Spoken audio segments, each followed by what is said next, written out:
Euskal Herriko Unibertsitateko Kultura Zientifikoko Katedraren Zientziaren Historia. Gizon hau John Dalton da, Britaniar kimikaria, matematikaria eta meteorologoa. 1776an jaio zen familia oso xume batean. Oraindik aurra zela, adimen ikaragarri baten jabe zen, 12 urterekin eskolak ematen lan egiten zuen, eta 15ekin ikastetxe bateko zuzendaria zen. Aurora borealek liluratzen zuten Dalton, eta azterketa sakonak egin ondoren, ondorio bat atera zuen.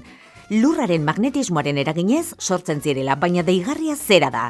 Daltonek aurora horiek begiratzen zituenean ez zituela jende gehienak bezala ikusten, berak horrela ikusten zituen. Daltonek koloreak hautemateko urritasun bat zeukan, deuteranopia izenekoa. Harentzat arrosa eta urdina oso antzekoak zirelako jabetu zen horretaz. Berak horrela ikusten zuen mundu guztiarentzat urdina zen kolorea. Daltonek asaldura arraroura ikertzeari ekin zion eta hortu zen umore beirakara, hau da, begi globoaren barruan dagoen likidoa bere kasuan urdina zela. Ezin zuenez frogatu, Daltonek zientziari eman zizkion bere begiak.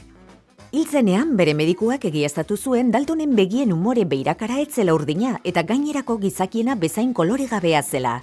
Dalton oker zegoen. Bere begiak Manchesterreko literatura eta filosofia sozietatearen esku geratu ziren armairu batean gordeta 1985 arte. Urte hartan fisiologoen talde batek begiak hartu zituen analisi genetiko bat egiteko horrela aurkitu zituzten. Analisi horren arabera, Daltonek kontrakoa ustearren etzeukan gorria ikusteko arazorik baizik eta berdea. Gaur egun espektro kromatikoa behar bezala hautemateko ezintasunari daltonismoa esaten diogu.